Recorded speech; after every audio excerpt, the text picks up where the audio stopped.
station on the planet. Hi, everybody. Welcome now to Saturday Night Live. And we are coming in from London tonight, broadcasting throughout the world. And we have an interesting guest from over there in Palestine who's going to talk about the situation out there. It's Dr. Ibrahim Assalia, and he's a lecturer in media studies. So I also want to introduce my co-host, Brian Barrett. How are you, Brian, tonight? I'm good, thank you very much. A little bit distressed, obviously, with all what's going on, but hopefully we'll get some insight tonight. Yes, that'll be fantastic. So Ibrahim, whereabouts are you now, Ibrahim? And welcome to the show. Thank you. Hi, Kristen, and hi, Brian. And thank you so much for bringing me to your show. Thank you. I am based now in North Gaza, so Gaza Strip, Palestine, and literally in a town called Jabalia. It's literally in north of Gaza. Oh, right. And have you always lived there? Because you've been back over to London. Excuse me, haven't you? Yes, that's true. I've been living. I was born in Palestine in Gaza, and I just go to the UK and come back to where I live as well. Yeah. Right. Excellent. So what is happening at the moment? When did you first, when did you first hear about, the shock that was happening, the first bombing? It was, I think, on the 7th of October. That was the start for what's going on. I mean, I woke up actually with a barrage of what do you call it? Homemade missiles coming out of Gaza. And we didn't know, actually. We thought at that time that it's the Israelis who did that. We didn't know, actually. No one knew what's going on. Till on the 8th of October, when we knew that what happened and what Hamas, and then the retaliation of the Israeli forces with this massive destruction. So now we are, I think, on the 14th or 13th day of continuous bombing and bombardment, airstrikes to buildings, streets, houses, everywhere. No safe place actually to go to. Even foreign nationals, they where to go. I moved my place. I evacuated my home because simply the Israeli forces said they're gonna do some bombardment in the street where I live, and I have to move to another place. Then after 2 days, they said we're gonna bombard and strike this place, the street where we moved to. Then I moved for the third time. It's not me. Everyone been asked to move south or to the middle of Gaza, and then they bombard, and I didn't know where to go. To be honest, no safe place at all to go to. And how do they tell you that they're going to bomb there? Is it dropping leaflets? No, actually, leaflets is it's very few leaflets, but most of the time, I don't know how they get the numbers. They call you and look, you have to evacuate this place because we're gonna do some bombardments to some houses. Oh, right. They ring you. They ring you on your. Yeah. They ring you on your mobile. That's true. They ring sometimes on the mobiles, and sometimes they put leaflets from the air. Comes leaflets. You have to evacuate this area immediately. That must be really strange. What is the voice like on the mobile? Is it like AI, a sort of bot, or an actual person? No, there are two ways. It's either a CD recorded, like a recorded message saying you have to move, and if it's very serious, and then it will be like a phone call from someone. It says all the people in this area evacuate and move because we're doing some military work in the area, and you have to move immediately. And you got 5 minutes to move your stuff, your children, which is not enough actually. And maybe now you hear the artillery now. Yeah, while I'm talking to you. That's Oh, like yes, I every do. 2 minutes. Yeah. Right. And the phone calls come through to, I suppose, the most responsible people, and then it's your job to get everyone else out, is it? Or to tell That's everyone to true. move? Yes, That must that's be true. so And stressful. yes, How often do these calls happen? like I can tell every minute, every 2 minutes. I mean the calls. It's not me. It's like half of the population been called and move, just move. Okay, where to move? Just 5 minutes move. Okay, that's it, done. Uh, so it's very stressful. Where the problem here is that if we got like a humanitarian place or a zone where you can go to, so to protect yourself and children from bombardment and strikes, then we go there. But the problem, they just say evacuate, go, and they shell, and they do they strike the place where you go to. So where to go? Actually, we don't know. Hmm. Where do you think that they've got your mobiles from? They just kind of hack in and they have that as a sort of a, they've got that as a sort of a intelligence gathering operation. They have that. I think so. Yeah, it is intelligence gathering operation because they got all mobile phones of the whole population of the whole 2 million population here in Gaza. So they call. I mean, I think maybe half of the population, more than half of the population, receive these phone calls. Yeah, because every place here, every street in Gaza was hit by a bomb or bombardment. No place is safe. I mean, Gaza, to be honest, is not like before. It's just what I can ashes now. It's just totally Well, changed. that's it's similar to over in the Ukraine. I know that the governments were using an English private security company called Prevail, and they were liaising with another firm of private investigators called Global 7, and Global 7 were hacking into everybody's phone on the border of Russia and in Ukraine. So I suppose it's a similar thing. They pick up everyone's phone in a certain area and then they broadcast the message. How are you charging your phones? Have they cut off electricity yet? Now, there is no electricity. It was cut by Israel because the main source of electricity to Gaza is the main hub from Israel, which was cut now, I mean, 4 days ago, and the water as well. Now, when we charge it through what you call batteries, lithium batteries, which last for 2 days and then they are dead. And some people, they got like generators. The problem with the generators now is that we are on the verge of no petrol. I mean, I think this is like tomorrow. There will be no petrol, no diesel at all in whole Gaza, and this will mean that stopping the generators from working, even for hospitals, for civilians, for everyone, and even I can't talk on the internet after that. Yeah, of course, of course. And where do they? So you've moved about 3 times, and are you sleeping on a blanket on the street, or what's happening there?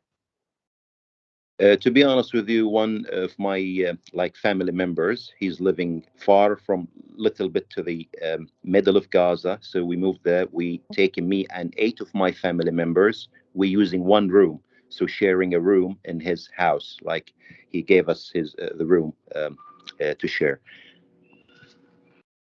Right. And have you food and water at his house? Is it okay there, or? It is not okay. To be honest with you, as little food's not enough for the whole family. To be honest with you, now Right. we just eat once. Me and my family we eat once in the whole day. So to minimize the average of food or this just one time and like fast food. Yeah. We have to cope with it. What to do? Is there water there with your friend? Water to There is, bath and that yeah, kind of yeah, thing? yes, yes. there is water. To be honest with you, this water from they are circulating. What do you call the wells? Some wells, some wells. So the generators. So in case there is no petrol, no generator to lift the water. Yeah. So that's a big problem in the coming days now. Oh, right. I see. It is a problem in the coming days. And regards food, is it just because the shops there have closed because they've been bombed, or it's because food supplies haven't been coming in and out? That's the truth. To be honest with you, there's a huge shortage in food, medical supplies, water, petrol, everything. I mean, all people here are praying and calling upon officials, international community, United Nations to let those, the food come from Rafah crossing, which I don't know. I mean, been closed, and just the Israel won't allow some trucks to come in and put some food and petrol and so on, medical staff. So that's the only now option available to Palestinians to live, is only these trucks which are waiting on the Rafah crossing on the border, waiting to enter Gaza, but Israel doesn't allow these trucks to come in. And what is the usual way that Gaza gets food and supplies? It comes from that same place, usually? Usually it comes from both places. Some of the food comes from Israel, and Right. the other food comes from Egypt. So Egypt and Israel are the main exporters of food, and I think electricity, everything. Like we don't manufacture anything here, like in food industry and so on. So we, rely on supplies from Egypt and Israel as well. Israel now closed, Egypt closed, so it is really, really very, very stressful and very dangerous and risky situation now. And the shops local to you, are they all shut down right now? Correct, yes, because they are scared of bombardment and shelling. Chilling could be any airstrikes could be at any time. So all are closed. And if you want, let's say, to buy anything, you have to call someone. Of course, there is no network. You have to call like hundred of times till you get to that person and say, look, for example, I got my child, I need milk. And if he got the milk, then he can open. If and he sell it like twice, the price is twice. If not, then he say no, I can't. Or if he's scared of opening, then he say no. So yeah, it's very difficult situation, honestly. I mean, It's awful. yeah. And what about, but I'm guessing that normally you go to the bank and use the cash machine. Is that closed now? Is the sort of, banks and stuff closed? All banks are closed. No banks are open. Government institutions are closed. Everyone is closed now. The machines. All money empty. People, civilians, they withdraw their money from the machine. So if you go, let's say, for example, me, I got like a British card, the UK bank card. Usually, put it in the ATM machine. I get cash. Now, no cash, and luckily that had, and I don't know in the coming days what. Sorry, you cut off there. So the cash is all drawn out already from the machines. Hello, Oh, sorry. I can hear you now. hello. The cash, What did you yeah, say? Sorry. yeah. Yeah, The cash is all drawn out from the machines.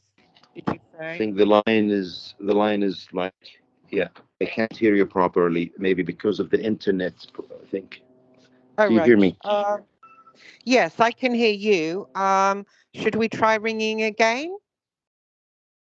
No, it's fine. I hear you now. I hear. Oh, good. I'm sorry for Okay. because So, yeah, maybe this internet problem. Yeah. yeah, don't worry. So basically, the cash machines are empty now of cash and won't be refilled. Yeah, Yes, that's true. Yeah. I see. And where you are, is the bombing worse in the north? And is there a lot of people now headed towards the center? I mean, when you go out, is there lots of people walking around? Yes, that's true. around the clock, people move from the north to the south or the middle of Gaza, according to the threats from the Israeli army that you should move to south. But then the problem, people, when they move to south, they bombard them. There are some stories, and it's in the news, that they killed 70 people. They were trying to cross to move from north to the south. They killed them. So the people I now, remember some of hearing them about started that. to return back. They're returning Yeah, back to the so some north? people started. Yeah, now some people, they started coming back to the north because there's no safe place. Even yesterday and before yesterday, they were shooting south of Gaza. Yeah, it's massive massacres in south of Gaza. So people, they don't know where to go. They don't know what the Israeli army want exactly from them. Mm-hmm. You're just getting these phone calls telling you to move constantly, which is very sinister, I have to say. What, I mean, is there any hope of anyone leaving by, I don't expect, when you fly to England, how do you get to England? Usually, I mean, the normal way we get through Rafah crossing, we get through Egypt, then through the Sinai airplane from Cairo airport. Now, the situation now, Rafah crossing is closed. All foreign nationals, we've been advised by the embassies, the British embassy, in my example, for example, me and my family, to go to the border. We went on 3 occasions and we find it closed. And then we return back under this shelling, under this bombardment. It was so, so risky. No one knows anything. No one knows anything. That's the problem. So the Rafah crossing is now closed, not letting anybody out. Yes, that's true. Even foreign nationals, they can't get through to their home, to travel to their home countries. I mean, we are stuck. No one knows what's coming next, and we don't know, I mean, what to do, to be honest with you. Yeah. So when you go to the Rafah crossing, is there men with guns, and so you just can't get through? The last time, me and my family, when we moved to Rafah crossing to cross, I mean, upon the request of the British embassy, they said it's gonna open soon, and that was before yesterday. And I see myself concrete cements around the borders. It's a new ones. They put it, the Egyptian authorities, they put it.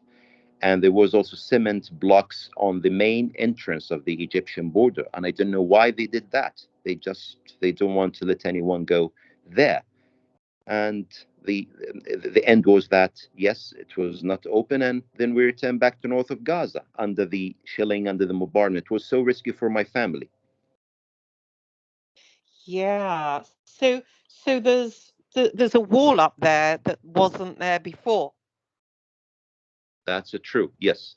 So That's now terrible. there is a Yeah. new I mean, wall with is it? cement. Yeah. Wow. It's too high With to. concrete. Yeah.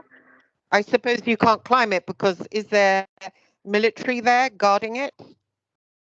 That's true. The last time, I mean, I hear that 2000, that Egypt deployed 2000 soldiers and heavy machine guns in the near the borders, so they encounter any, I mean, flock to Palestinians to come or enter through the Rafah crossing. Yeah, so there are army, and I think they deployed some artillery and heavy machines there and near the borders, the Egyptians. Yeah. Are they normally friendly to the Palestinians? To you guys in Egypt? Is this quite a shock that they've done that? Yes, it is indeed. I mean, we are shocked because usually it's not the case like that. Usually the border crossing is open, I mean, like 5 days a week, and everyone can travel by registering his name. But this is the first time, I mean, we see the Egyptian authorities are tough and strict about this. Never seen that in my life personally. Yeah. Yeah, it's quite creepy. And you think that, being fellow, fellow Arabs, fellow Muslims, that they would open their borders. Do you think they're afraid of lots of people coming in and that they won't cope with that, or what? I don't know, to be honest with you, why they did that. But maybe, yes, you are right. Maybe, because they don't want to have another homeland for Palestinians. And then, they're gonna like be responsible for the lives of 2 million people there. So I think, yeah, that's why they don't want to have, their land populated or taken by other people, simply. Yeah. So they're not really taking the side of Israel. They're just looking after themselves. Yeah, that's the true. Yeah, I mean, their interest, is is number one. Yeah, their interest. So how often is the bombing now? It's just whenever. I mean, it's not nighttime. It's not in the day. It's just at random times. It's random, and everywhere. I mean, you can hear it in the night, intensive shelling, more in the night, and sometimes in the morning, the early morning, and during the day, like, sometimes, yeah, excessive, sometimes medium, and sometimes like between. But most of the excessive is in the night and the morning. Yeah. Why do you think that is? Sorry. Sorry, why do you think they make it excessive at night times? I don't know, but maybe to, night usually for sleeping and tranquility. So, Yes. when you do this, it's like extra burden on Palestinian civilians. So it's not frightening kids, tense tension. It's yeah. To be honest with you, it makes me, for example, and my kids not sleep the whole night. Biting our nails. I frightened. Yeah, of course. And there's no bomb shelters or anything like that there that you go to. You just have to stay in the house. Yes, that's the true. That's the true. And this is, I think, it's a major mistake on the Palestinian side that they should have done more for the civilians. That they should have built shelters to the civilians, and to be, safe from bombing and so on. So there are no shelters like Israel and the modern world, or so where civilians can shelter, and we just above the ground in the houses, or and that's big danger to lives. Yeah, you know that.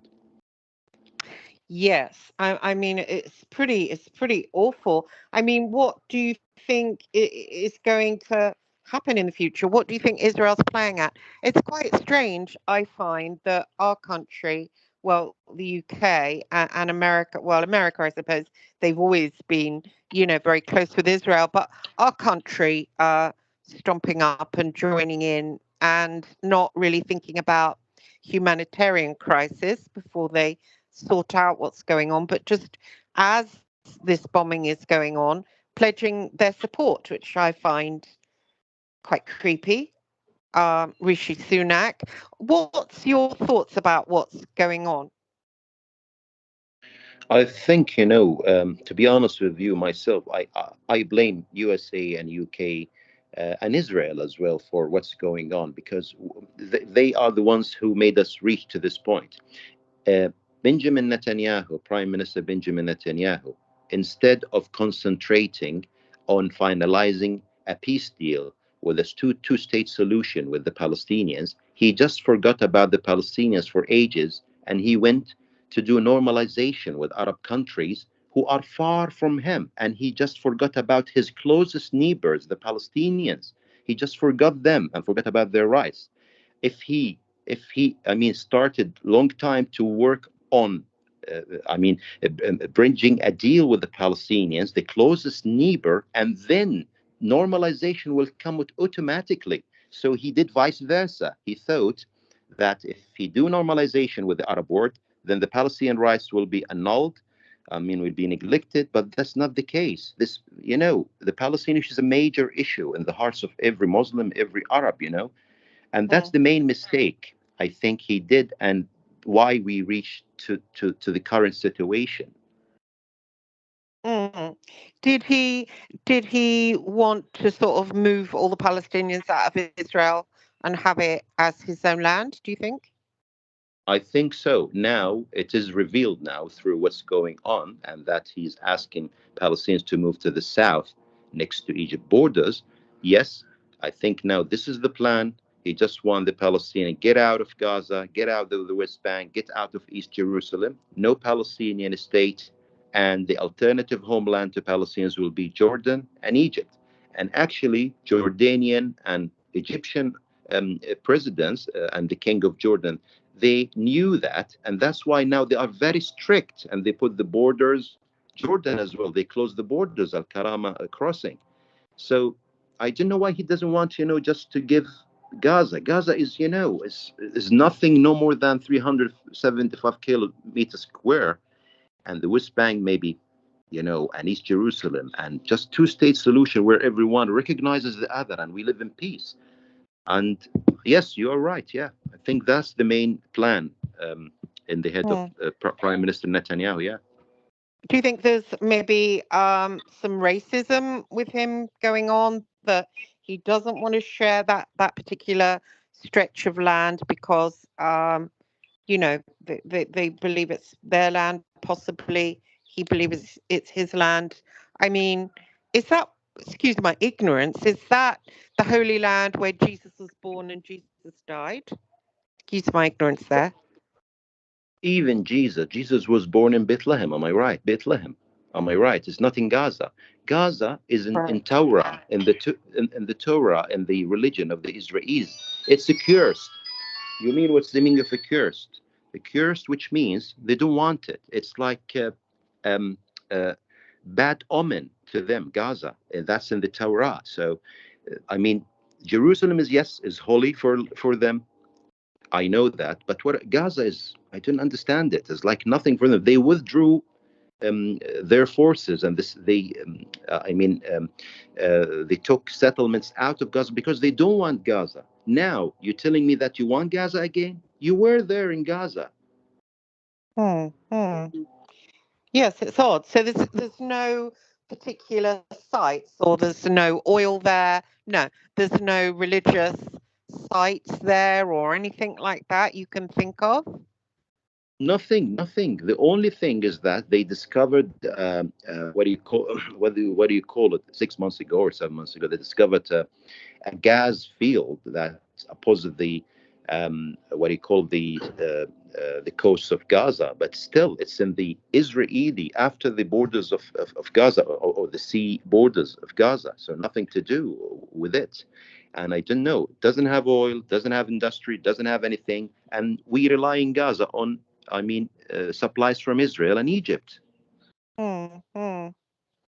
It's strange, isn't it?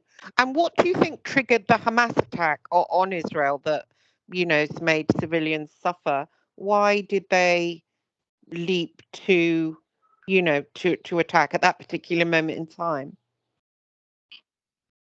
To be honest with you, no one here, as a civilian, I'm talking as a civilian, no one knows what was the motive behind Hamas, what they did.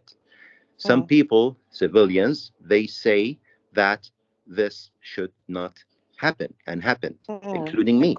Because to be honest with you, we were living and everything was fine. People were going to restaurants, infrastructure in Gaza with the help of some donors. They started building malls, building streets, building houses, and it was fine. It's lovely, the sea beaches and so on. And suddenly you do that act, irresponsible act. I don't know, to be honest with you, who put it in the minds of those people, or we don't understand it. We don't understand it, to be honest with you. And is it the Hamas? Are they a little bit like the IRA? Excuse me. Is there just pockets of them, or a tiny minority? Have you ever met somebody from Hamas, or are they sort of so secret and hidden? Are they like the IRA in Ireland? I think totally different from IRA, to be honest with you. And they are massive, to be honest with you. Not the whole population. I think the last time I read, they have 40,000 fighters trained and so on. I never spoke with any one of them simply because my ideology is different from them. Yeah. My ideology is that I am moderate, I am liberal, and I'm in the middle of everything. Like civilians in Israel got the right to live. Same thing like Palestinian civilians, they got the right to live. I mean, we should share the land. Two-state solution is the only option for both nations. So to live in peace, that's the only solution, viable solution. No one can live without the other. No one can neglect the other, to be honest with you. Mm, mm, And mm. what happened So, showed us. Yeah. yeah. Mm. So are Hamas fighting back right now, or are they quiet, or are they or returning fire? Oh yeah. They were actually, they're returning fire. Yeah. So, I mean, now 14 days of shelling and bombardment, and still they are, returning fire and firing missiles, homemade missiles, and yeah, still, I don't know, to be honest with you, what's going on, but yeah, but uh, I, I think they got like they are well trained in that, and most of them, they are hidden, they are not in the streets, and yeah, so it's a long war, to be honest with you, for both Mm. sides. Long, And there's a and difference. and the civil. Yeah, There's sorry, a difference go ahead. between Hamas and Hezbollah, isn't there? There's two different. What is the difference between Hamas and Hezbollah? Excuse my ignorance again. I think Hamas, in strength, is not like Hezbollah. That's my opinion. I don't know, but according to what I read in the news and so on, Hezbollah, of course, well trained. They got the borders open with other, countries, while we are here closed. Like borders are closed. So in terms of military arsenal and so on, Hezbollah, of course, they are like massive, of course. Yes. But of course, Israel, I mean, has got massive military might and backed, of course, by America. And it's strange what America is doing. On one hand, they're saying they're giving £100 million to the Palestinians. I don't know what they mean by that. Do they mean food supplies? Or, I mean, what do they mean by that? What does Biden mean by that? I don't know. I mean, no, the news usually hide the true story behind what's Yes, going on. So they yes. said, yeah, 100 million. We don't know. Even Palestinians, they don't know who gonna take this money, what this money is for, and we don't know, to be honest with you. So yeah, like you. Yeah, it seems weird. I mean, at the moment, you just need help to get out of there. I mean, if you were offered by America to, say, do some kind of deal with Egypt to get you guys out of there and maybe somewhere safe, even if it was America, do you think the Palestinians would agree to that, to going somewhere completely different to be safe? Or would they say, no, I'd rather stay there? I mean, what do you think feelings are? Now, the population is divided, to be honest with you, here in Gaza. For example, I tell you, there are some people who did not move from North Gaza to South, and they are staying, and they say, we are staying on our land, we will not move, even if they are shelling and bombarding. Other people, they just moved south of Gaza, and they are waiting for the borders to open. But when I tell you, I say, for example, as a foreign nationals, there are like about 600 700 foreign nationals, American citizens, British nationals, Korean nationals, and so on. Those, yes, of course, because they want to go back home. They have kids who were born, Yes. for example, in the UK. I got kids who were born in the UK, so their home You want country to is come the back? UK. Yeah. Yeah, Yeah. so of course, immediately myself and my family and other 600 people from foreign nationals will immediately go. Now, for other people, it depends, to be honest with you. Some people know they just won't leave. Other people, yeah, it could be that, yeah, if they find it safe for them, they could leave. I mean, what are the conditions there at the moment? Is it rubble everywhere, or does it look like normal, or does it look like rubble everywhere? Rubble everywhere. I think it's like a doomsday. Doomsday. I mean, buildings are rubbles of buildings, bricks, and streets are, full of garbage and what do you call it, rubbles. And yeah, you can't imagine Gaza now is not like before. No, no. So that's even where you are in the middle. So is the north worse, or it's like the same everywhere? Same everywhere. North like south, south is like middle. Everywhere rubbles, full massive destruction to buildings, houses, even schools there were targeted. And there's no safer place. And that's the main this is a major mistake. To be honest with you, this is not an ethical war. Usually, when an army, ethical army, goes and it's a war, the first thing they do, they create routes, humanitarian routes for people. Hello? Yes, I can hear you. Yeah, I do you can hear hear. me? Yes, they Yes, do. so in Yes, ethical, humanitarian corridor. yeah, corridor for people, civilians to go through and go, for example, from area A to B, where area B is like for them under the international crescent or United Nations flag, and then but the case here is really different. It's unethical war, to be honest with you, where you tell people to move from north to south and then you kill them. You kill them. Never happened in any war.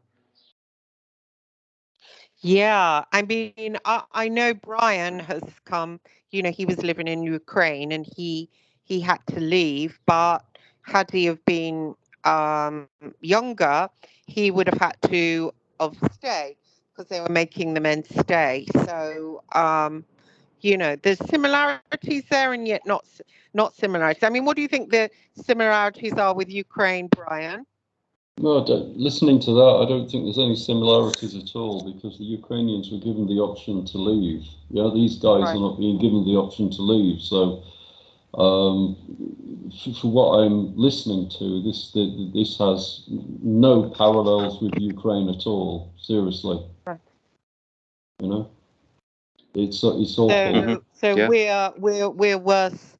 We're worse than the Russians, totally, and the Western world is evil, and it's the great evil of the world. I mean, gosh, it's weird to be one of them and living there. I mean, the people here don't agree with it, and I'm sure the people in Israel don't agree with it, and they've been protesting. So it's not the people, countries at war and the people. It's our leaders, that are doing this. I mean, what's happening to them, do you think?